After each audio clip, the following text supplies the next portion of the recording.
Am I the a-hole for not watching my husband's kids so he can go on a trip? Original post. When my husband and I met, he made it clear to me that he wasn't looking for someone to be a parent to his children. His kids had 2 parents already, and he was just looking for someone that he could have a relationship with that could be a positive role model. We dated, got married, everything was fine. I wasn't allowed to discipline his kids, and I also wasn't responsible for them. His ex had primary custody, and he just had them on the weekends, and typically he spent his time taking them out and stuff. His ex died in a car accident last year. We now have sole custody. I'm fine stepping up and doing more for them. I cook for them, help them with their homework here and there, etc. He's upset because he never really wanted his kids. They're twins, and being a full-time parent sucks. He wants me to do school drop-off so he can get more sleep. But that's not really what I signed up for. He's the one who told me he doesn't want another parent for his kids. His friend's bachelor party is next weekend. They're going out of town for the weekend, and he wants me to watch his kids for 3 days. I told him no. I don't want to spend my weekend wrangling 2 6-year-olds by myself, who will probably be upset with him gone. They've never been away from both of their parents before, and they've been extra clingy to him since their mom died. I know they'd probably spend the whole weekend crying. He thinks I'm being a major asshole because he wants a break, and he can never make up missing that weekend. I think he's not being fair to me or his kids. I don't think going golfing and going to a strip club with friends should be more important than your young children. Am I the a-hole? And now for the top of comments before reading the update. Not the a-hole. For not wanting to have 2 obviously traumatized 6-year-olds alone for an entire weekend, especially since it sounds like they are absolutely not ready for that either. That's a recipe for disaster. Your husband is a full-time father now, and he needs to act like it. That means his children are the priority in this situation, and that means sometimes he won't always get to sleep when he wants or get to go on every trip anytime he feels like it. But this is a much bigger problem than school drop-offs and bachelor party weekends. You had an agreement that worked for everyone when you got married, but the situation has drastically changed. And it doesn't sound like the 2 of you have really discussed how to handle the change in circumstances. The arrangement that you previously had is not sustainable or healthy for anyone in the long run. These children lost their mother and had to move in with someone they saw at most 4 times a month and never wanted them. And it sounds like he is trying to slowly pawn responsibility onto you. It's time to ask yourself if you can commit to actually being a parent to these children, because they are relying on you now. And if that's something that you want, then a discussion needs to be had about roles and expectations. You are either a parent or not. You cannot take on all the responsibility of a parent with the children that live with you full time and not be able to say in how they are raised. If it's not something you want or are prepared for, this doesn't sound like this is going to be a marriage for you any longer. Honestly, it sounds like these poor kids would be better off with different family members. I'd recommend therapy if it's possible, for the kids to help process their grief and the upheaval in their lives, for the 2 of you to work out how to best support those children, whatever that ends up looking like. I wish those children and you the best. I hope we hear an update. Good luck. Colorful Conspiracy says, this is the most legit answer here. Husband needs to step up. OP needs to decide now that things have changed whether she is willing to continue being in this relationship. Expecting anything to be the same as it was when the ex-wife was still alive is extremely short-sighted. I hope they figure it out. Yes, exactly what you said. Like, sorry, parenthood equals perpetual sleep deprivation for a few years. That's just the way it is. Also, like you said, having children, sometimes we no longer get to do everything we want to do. Sometimes we have to sacrifice things that we really, really want. Sorry, dude. Pull up the big boy panties. Background_Newt 3594 says, yep, she is going to take on the responsibility of parenting. Then she needs to have all the abilities of a parent, and that includes being able to discipline them. There is no way I would be willing to only babysit them while they run wild and run roughshod over me and not be able to give them consequences for their behavior. As for the weekend, not the a-hole, they are not your kids, and under the current rules, you'd be stuck with them and yet have your hands tied. Nope. Edit/update. A lot of you said that the way things are currently aren't working, and I agree. To this day, I'm still not allowed to discipline the twins, and the other day he yelled at them for accidentally calling me mom. It seems like he just wants to keep being the weekend dad and wants me to be the nanny, not their mom. I sat down and had a talk with him this morning about what we want in the future. He said that he wants me to step up and do more for the kids. I brought up the topic of possibly them calling me mom and me legally adopting them, because without me adopting them, if we divorce ever, I have no rights in seeing them. I don't want to become a parent to kids that I have no rights to. He said that them calling me mom and me adopting them would be disrespectful to his ex's memory. We talked some more, but he absolutely refused. He just wants me to watch them more so that he can have more free time. Still can't discipline them. So I told him that if that's the case, I will no longer be doing any childcare for him, and I'll be rethinking our relationship. He's absolutely pissed and thinks I'm overreacting. We'll see how it goes, I guess. Now for the full update. Many of you said that the arrangement that we had before wasn't working and that the children need us to step up and be good parents, and I agree. My husband, however, wants me to do the childcare chores, school pickups and drop-offs, laundry, making dinner, etc., but won't let the kids call me mom. They've done it on accident and he's yelled at them. He won't let me adopt them and I can't discipline them. I can't put them in timeout for bad behavior.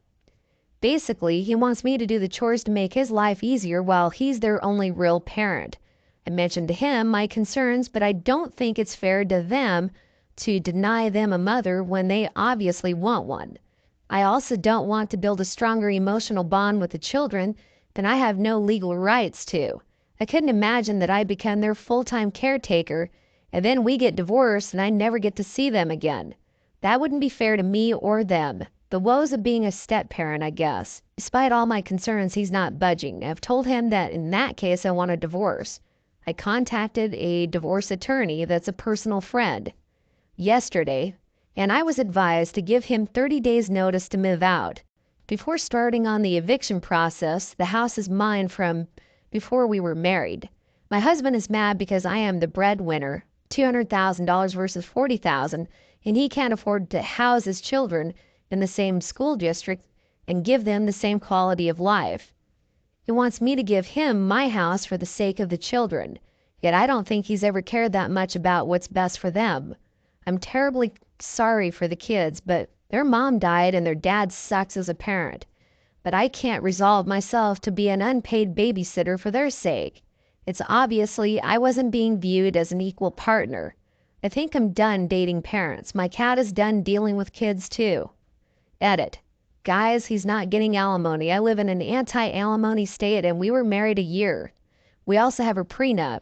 I have a good lawyer. I don't need the, oh, he's definitely getting alimony comments. Moving on to story 2. Update. My 23 female, ex-best friend 23 female, said that she had an affair with my boyfriend 23 male. The story doesn't check out. Original post. I will try to explain the situation the best I can, even though I am myself really confused. So it all started a few months ago when my best friend Kim started questioning the liberty, more like trust, I give to Mike. I don't make an issue of things that would normally be inappropriate for some people. I trust Mike's character and believe he will make the right choices. I also know that I'm the jealous type, so it's better to just let go for me and trust. I would rather that he strays than behave because I am watching solely. However, Kim kept trying to imply that he could be cheating on me and that I have no idea. Her ex cheated on her. It was in high school though, so I guess she tends to be suspicious. Now, why of my boyfriend? I thought it was because she was looking out for me. She is also friends with him, so surely she knows he is not that type, right? I know anyone can cheat, but let's agree that some people are really less likely to. Mike and I have been together for 3 years. He is my first and I love him very much. He is both a lover and a friend to me, and our relationship is a source of happiness to me and to him normally. Mike has never given me a reason to doubt him, never lied about serious things, just insignificant things like saying he is arriving soon at my house when he really is just finishing showering. Basically, the idea of him cheating is foreign to me. We had strong and clear boundaries in place. I would be mind-fucked if he did, knowing the type of person he is. But then again, most betrayed thought like me, anyway. Kim had been bringing it up on and off for the last few months, and a few weeks ago when she came to stay over, she dropped the bomb on me that supposedly Mike was cheating with her. At first I felt really numb. I cried, I screamed, berated her, and drove to Mike's house at 2 a.m. She had shown me the text on WhatsApp with his name, and it was very clearly cheating. They had been together for 6 months. He would meet her on Mondays to have lunch when he told me they usually had lunch with his parents. They apparently snuck out on New Year's Eve to fool around. I did lose sight of them both at one point at that party, but I found him with his friends later. I confronted him in this hysterical state and he just looked confused. He kept denying up until the end. When I left, he was still denying everything. I don't use WhatsApp, but he used to. However, because of family problems, basically group chat issue it seems, he deleted it 2 months ago. So he had no way of proving to me he didn't cheat unless calling his parents to confirm, but at that point, judging from his reaction, I already believed he didn't cheat. But I also couldn't believe Kim would lie. She's been my best friend for years. She had always had my back. I would have trusted her with my life. That night, we called her. She had left shortly after her confession in which she cried like a real culprit, and Mike confronted her, but she kept to her story. She told him to admit it, that she couldn't continue anymore, couldn't do this to me, etc. They just kept arguing, and I asked her if he had ever slept at her place at one point, and she said that he did on such and such date, where he was supposed to go and meet his friend in a neighboring city 4 months ago. But it turns out that weekend in question, he was indeed supposed to go, but chose to stay with me, as I was having some issues. We spent that weekend together, and I really don't think he snuck out of the house at night. I also sleep while holding him tightly, and I would have felt it if he had moved. So her story didn't check out. I told her that, and she says she must have confused the dates. Apart from the text, she has no other proof. However, she seemed really hurt that I wouldn't trust her. But there is a big hole in hers. While except from the WhatsApp being deleted, there is nothing else that is suspicious for him. His texts with her are normal basic comrade stuff, and I've been there for a month. I can't go further up on his phone to retrieve texts. They are not deleted, it's just like that for some reason. Now, Kim and I don't speak to each other anymore. Mike is beyond furious at her and I'm confused. I believe my boyfriend, but I just can't wrap my head around the idea that Kim would lie like that, and for what? She is good friends with Mike too. It's not like she disliked him. A small part of me wonders if I did not clear the wrong person, but really, Mike would have to win an Oscar if he could feign innocence so well. I know my last option is for him to get his mom to confirm, but at this point, I wonder if it really is necessary to drag her into her problems. There are his friends too, but as much as I trust Mike, if he really did cheat, those guys would protect him and lie until the end. I could also contact Kim and verify if it's his number listed on WhatsApp, but I don't think Mike would appreciate it after the scene that I caused that night. He was more concerned and understanding than mad, but that's because Kim was my best friend, and he could see how I could take her words for the truth. But would someone really invent months of conversations just to break a relationship? What was she doing, texting herself? Am I right to believe him? Am I being blinded by my feelings? I know there isn't a clear question, but in this situation, what is the next step for me? And now for the advice before reading the update. Naughty Kitten says, the premise is flawed. If she was really your friend, she would not have slept with your boyfriend, so either 1, she is telling the truth equals she is not your friend, or 2, she is lying